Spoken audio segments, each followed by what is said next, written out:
Namaste everyone, and welcome again to Bodhi Surf Yoga. And so we're about to move forward with the last 4 limbs of yoga.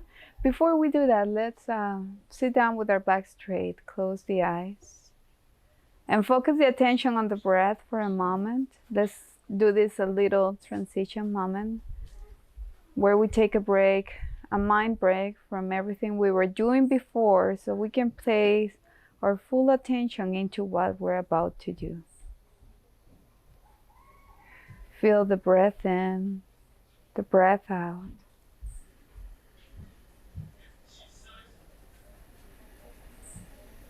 Inhaling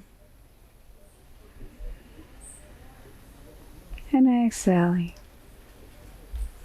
And make an effort to enjoy the flow of the breath through the nose, relaxing the muscles along the face, along your neck, along the whole body.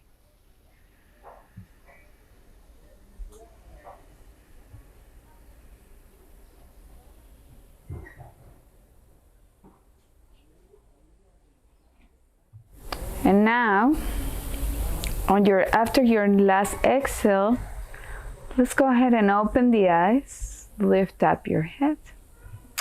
And maybe now we're more ready to absorb the information of what's coming next. So just to review what we have gone through, which has been a lot. We're on the 8 limbs of yoga. We're in the 5th limb of yoga. And on the first 4 are more like tangible and external aspects. And what I like about the 8 limbs of yoga is take you into levels. You're not just jumping into what is the most heavy part of what the yoga practice could be. You get ready little by little. We start with the most external shapes of what we can do in the practice of yoga, which is our behavior towards the world, the yamas. Then the internal behavior and the way we perceive the world, that's the niyamas. Then we train the body. We train the impulses in the body by doing asana practice and taking care of the body. Then we move deeper into the pranayama, breathing techniques, which I believe and I have heard those from teachers, meditation teachers, that the breathing is the closest to the mind. So this is like a bridge. The breathing is like the bridge to take us into the more internal shapes of the practice of yoga. So we move now into the mind, tricky part. We're training the mind. So the 5th limb of yoga would be Pratyahara, which is control of the senses or withdrawal of the senses. I think this is a pre-meditation part of the practice. It not only happens as we start meditating, it happens before that. It happens over the day. It's a practice that we practice over the day, observing the craving, the impulses, and the patterns of the mind, and see how we control them. I often repeat that training the mind is like training this little puppy. You know, when you see a little puppy, it's a very excited puppy jumping all around between the past, the future. It has a hard time, the mind has a hard time being present. That's the puppy jumping and moving. And the training is just these steps, teaching the puppy to be more present, to be more here, to calm down. And it's a natural process, and we don't want to speed up the process. It's important in the meditation practice, I would say, to be patient, which is hard. And I'm going to touch upon it later. But it requires a lot of patience to actually train the muscle of the mind. So when we talk about Pratyahara, I think the principles that are important is, first of all, to learn to control, to observe first, observe our thoughts, and see how we can control those impulses of the mind. For example, if we want something, we don't have to go ahead and jump on it right away. Sometimes we want something, then could be like a little bit of addiction, cravings of any kind. And what we do is just we are jumping right away and please that craving. And so what happens is the mind gets used to this, and it's like, I want it and I want it now. And with Pratyahara, what we want is to stop for a moment, observe the craving, and maybe we can let it go. We can let it pass by. Just pass like in front of us and don't act upon it. The more that we don't act upon every craving, every impulse that we have in our mind, the more the mind is going to learn how to settle. I heard of a nice practice that certain meditation teacher was doing with the students. Was that they were fasting through the day, and at dinner they had to put a delicious plate of food right in front of them. And instead of just jumping in it because I'm starving, I have to please my impulse, they will have to just sit down and be mindful, observe the plate of food and not jumping right into it. And she told me that many of them said like that at some point they stopped being hungry, they stopped craving it because they were not feeding that craving, they were not feeding that impulse. So that's a little bit of Pratyahara there, controlling those impulses that constantly come. And it's a really good practice to prepare ourselves for meditation. Now, one important thing is we are humans and pleasure is part of life. It's not something we want to kill right away, the pleasure. Pleasure is even like considered a survival skill, you know, like we get attracted to things sometimes that they're good to us. But in terms of yoga, it would be good to know like when to like actually please that pleasure and when to stop.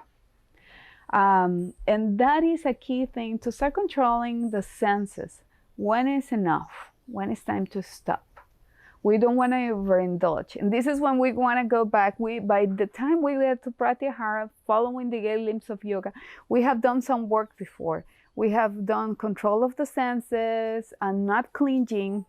It's a process. It's not something we did and this is it, it is done. But we continuously try not to clinch, not to overindulge. We're looking for moderations, and we saw this in the yamas and niyamas. So we start by doing this, and we practice this control of the impulses. Also, as I said, by this time we're in the 5th limb. We already observed the 4th limb of yoga, the breathing pranayama. And one of the best ways to withdraw those senses is by coming into the breath. And it doesn't have to be a long meditation practice. What we just did at the beginning of this video, it's what we can do all the time. If we're having issues with the mind and the mind is jumping all around from one place to another, we stop. And we take this transition moment by coming back to the breath. Because again, the breath is the closest tool we have to the mind. So it's the one that can create awareness, that can bring us here. And we practice this once and again.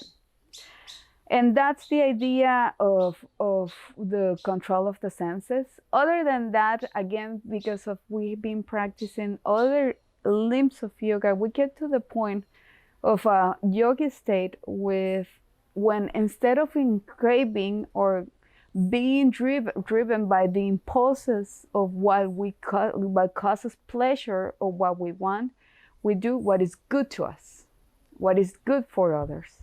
And there's a lot of changing in the decisions over the day, over life, when we start switching that. And for me, that's a very important yoga switch. The transition from doing what's pleasurable only and what gives us what please or desire, what's pleasurable, what we want, and we switch into what is good for us, what contributes to our well-being, and what contributes to the well-being of others. And it changes a lot of decisions through the day, through our lives. It changes our character. It changes our path in life. And this is part also of Pratyahara, controlling those senses. It's about creating certain state of maturity in the way we behave and in the way we go about every day and the decisions we take too. So in this chapter, I want to bring my favorite book so far, a book that I haven't read it this year. I have to go back to it. Siddhartha from Hermann Hesse, and that book was given to me when I was a teenager, and I read it every year. It's such a small book, so it doesn't take too long. There's many messages. Every time I read that book, I get a different message from that book. But there's one message that I get all the time. Along the book, and this is not a spoiler, but I'm gonna touch upon this in order to talk about really like summarize what Pratyahara might bring into our lives. The character of the book keeps repeating, I can think, I can fast, and I can wait. And this is a really good affirmation we can use all the time that allow us to control our senses. What he means by that is, yes, of course, we can all think, but more than I can think, it means I can practice discernment. I can observe my thoughts. I can practice awareness of my thoughts. And I can actually make better decisions. This is I can think. Then I can fast goes beyond fasting in the sense of not eating. It means building endurance, resilience. It means about being strong, hold ourselves together in the most difficult situations. It means about that capacity we all humans have, if we want to have it, of staying strong in the moments we need to stay strong. So that is I can fast. And then I can wait. This is one part I have issues with. And I think impatience is a very intrinsic part of who we are as humans, and one thing we have to develop over time. And one important aspect that we have to develop in the practice of the 8 limbs of yoga, be patient. Especially us that belong to the Western mind, we want things, we want them now. We want results now.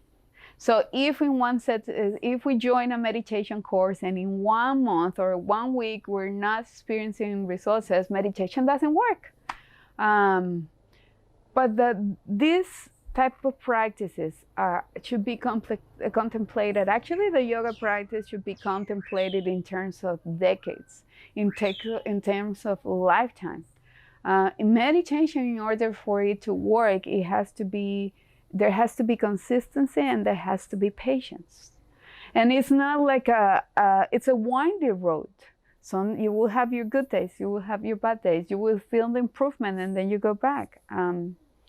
So one important thing is to develop patience. And this also helps to control our senses, but it also helps on the yoga path to have some patience, to trust, also some trust and faith in the system, but develop patience. It's a growing process. It's a spiritual practice, and as in every practice, it takes time. It takes time from moving to being technical about it to just flow into the practice. So this is Pratyahara, which I would call a pre-meditation. And the next limb of yoga is Dharana. And Dharana would be the first level of meditation, which is concentration. Sounds hard, right, to practice. I have had students. First, it's important for me to say that I'm not a meditation teacher. I've been just kind of new I've been practicing meditation ever since I started practicing yoga, but I got deeper into meditation just a few years ago. And the first level is just to sit down and concentrate. So having said that, when we have practiced meditation inside the asana practice, after or before, I have had some students say, no, I can't do that. My mind is all over the place. Well, here's the thing. The mind is all over the place all the time. When you sit down, you close your eyes or you keep them open, whatever it was, is that you realize that your mind is all over the place.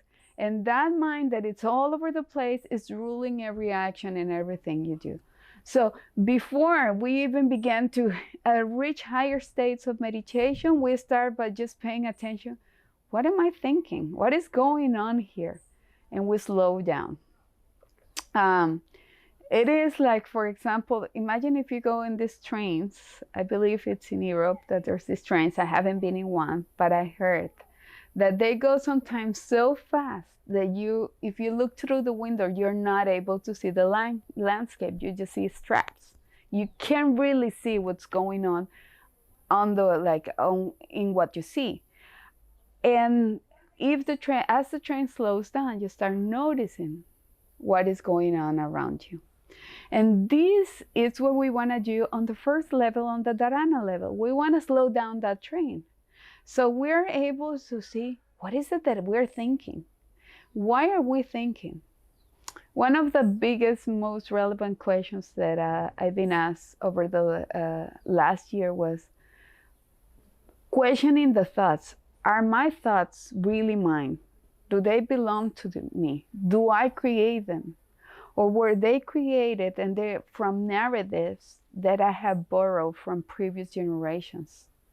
And this is an important question that we can ask in meditation, because normally our mind is working, jumping one place and another, and creating a lot of judgments. But the judgments we believe to be ours. But the truth is, those are based sometimes in the conditioning we have borrowed from past generations. Whatever we have, wherever we define as right or wrong, has come from other narratives that we have adopted because of the society we live in or we were born in, and the family and everything. Everything affects the line of thoughts.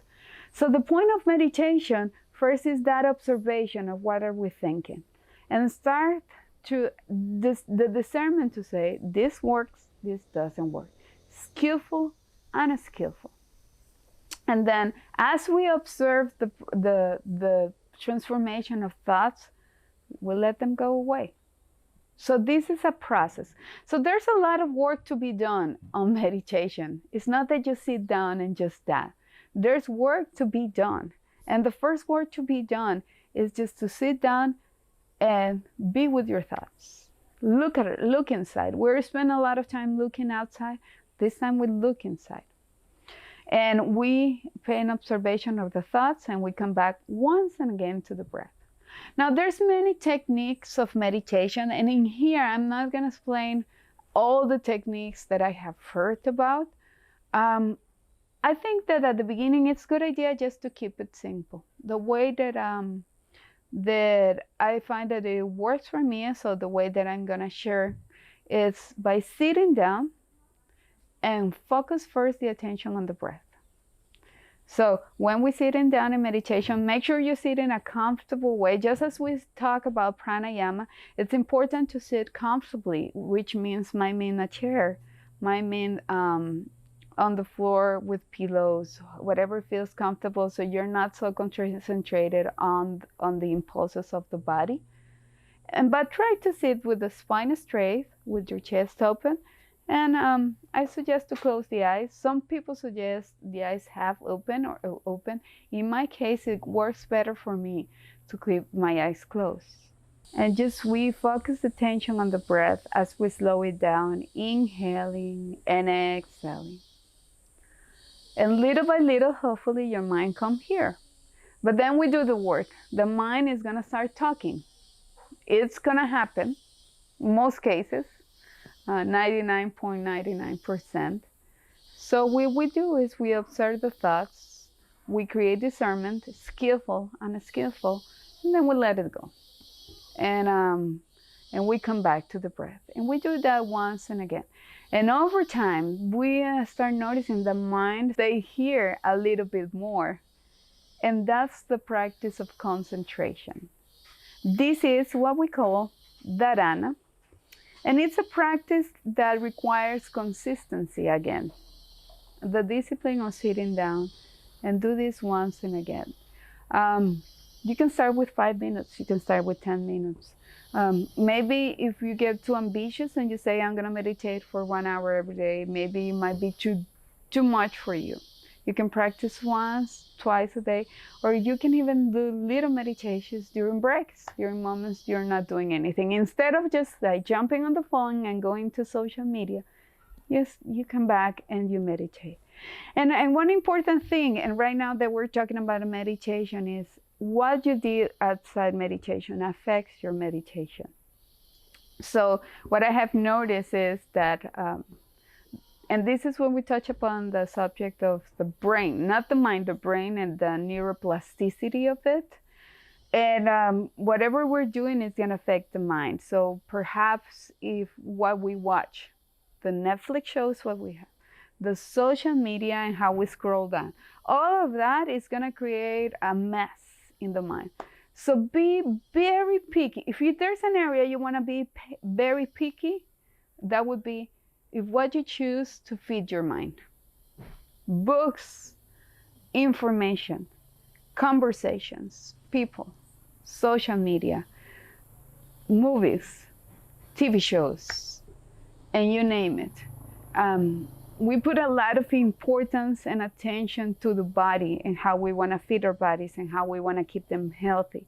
Well, same I would say, in order for us to build our meditation practice, let's be really mindful about how we feed the mind, because the mind is the brain is in a constant change, and it's really important for us to feed the mind the right ingredients to nurture the mind so it can be ready for meditation.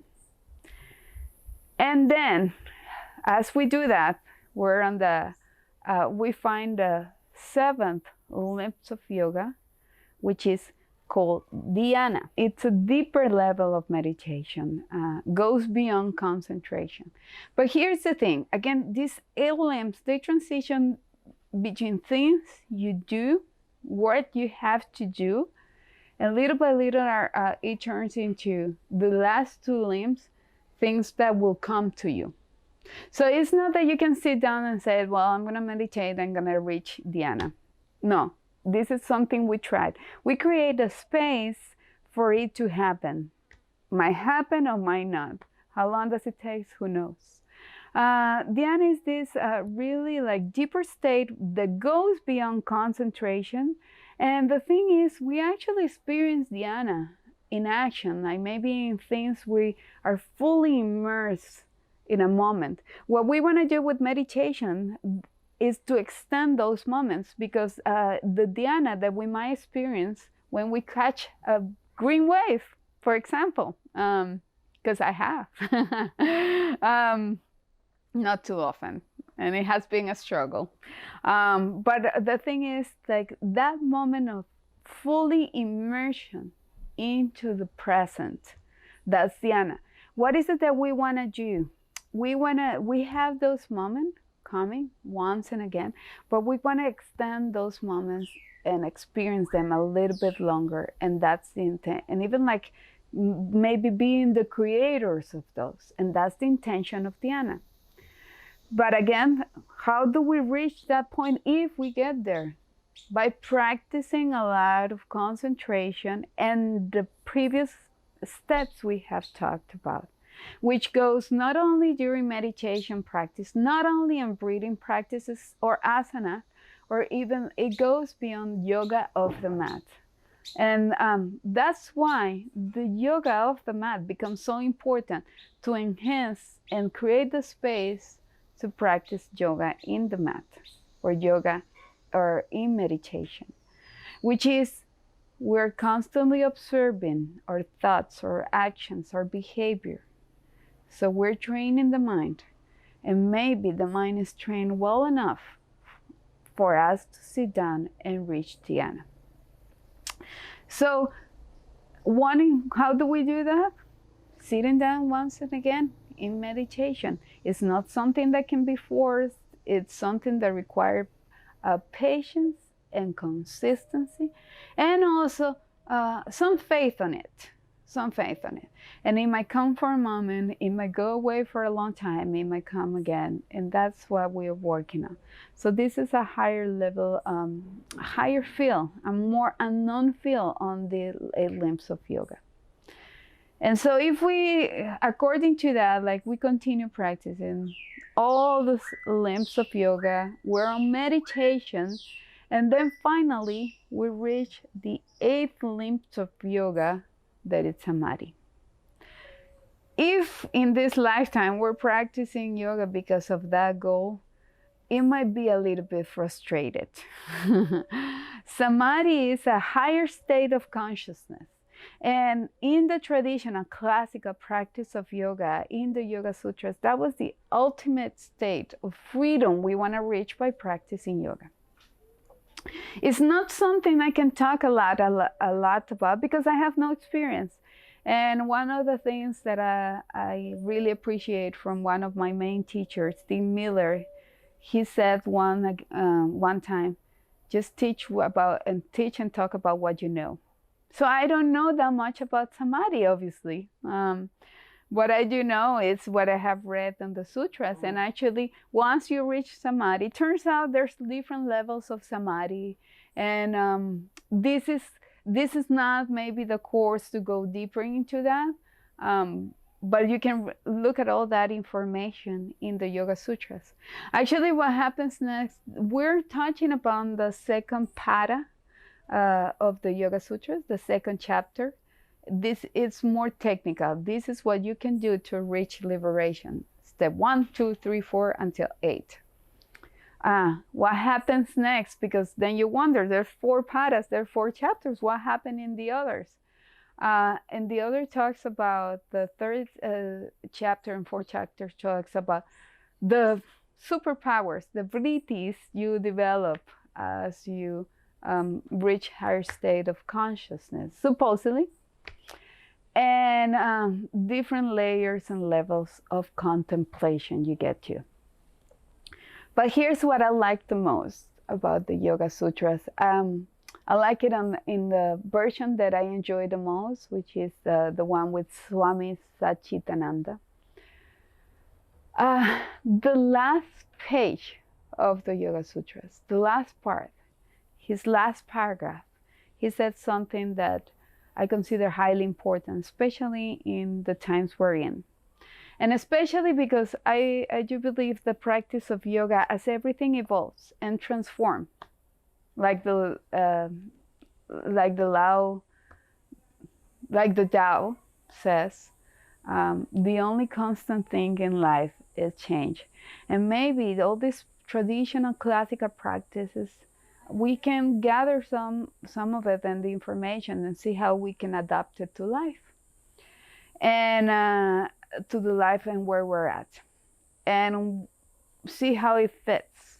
And I do believe the 8 limbs of yoga, it helps us to be better people and to keep it more simple in life and to enjoy life a little bit more. But mostly what I consider important is what it says almost if it is not on the last one, it's at the last page of the reflection of the Yoga Sutras by Satchitananda.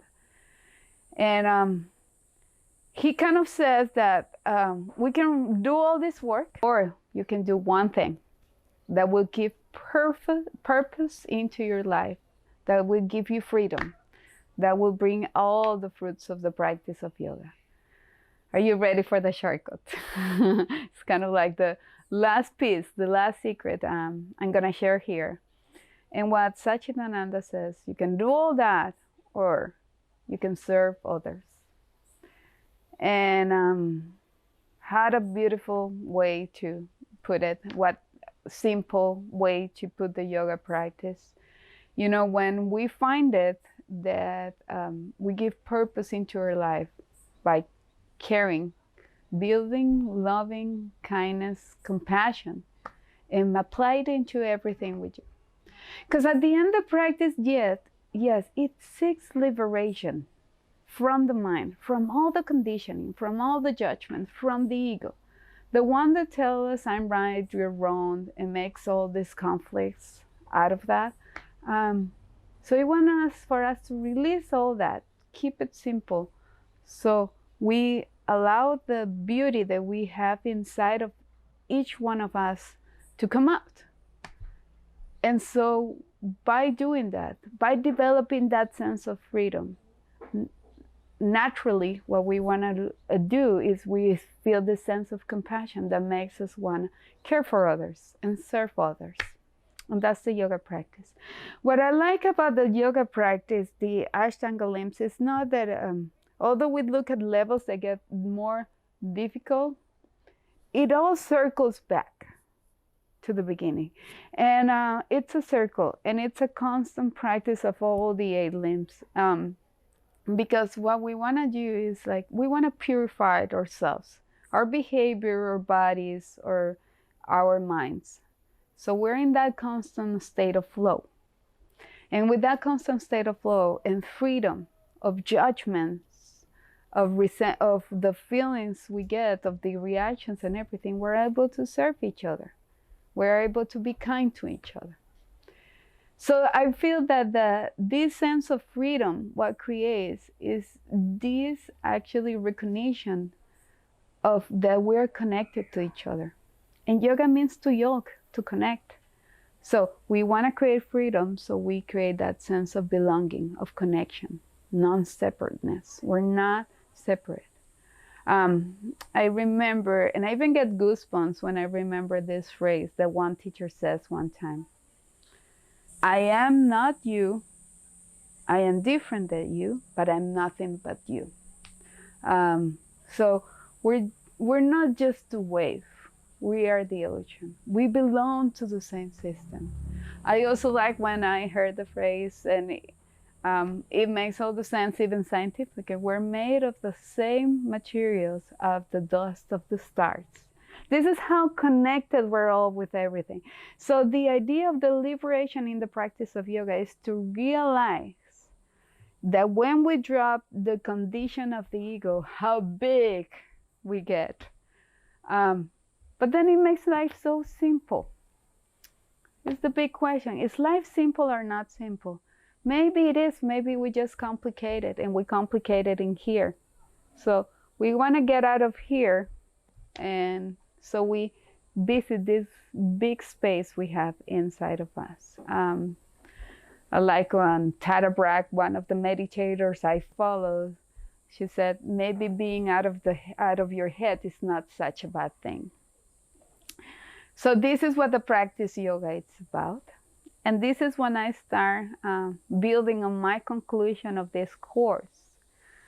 Again, the intention, classical intention of the 8 limbs of yoga was always liberation. And in the sense that it was, it might not be what we're gonna reach by practicing in modern times. But definitely, the 8 limbs of yoga provide us with so many good tools to keep our life simple, to keep our internal life simple, to liberate ourselves from a lot of baggage that we don't need to. So we can actually travel through our days, through our lives with more freedom.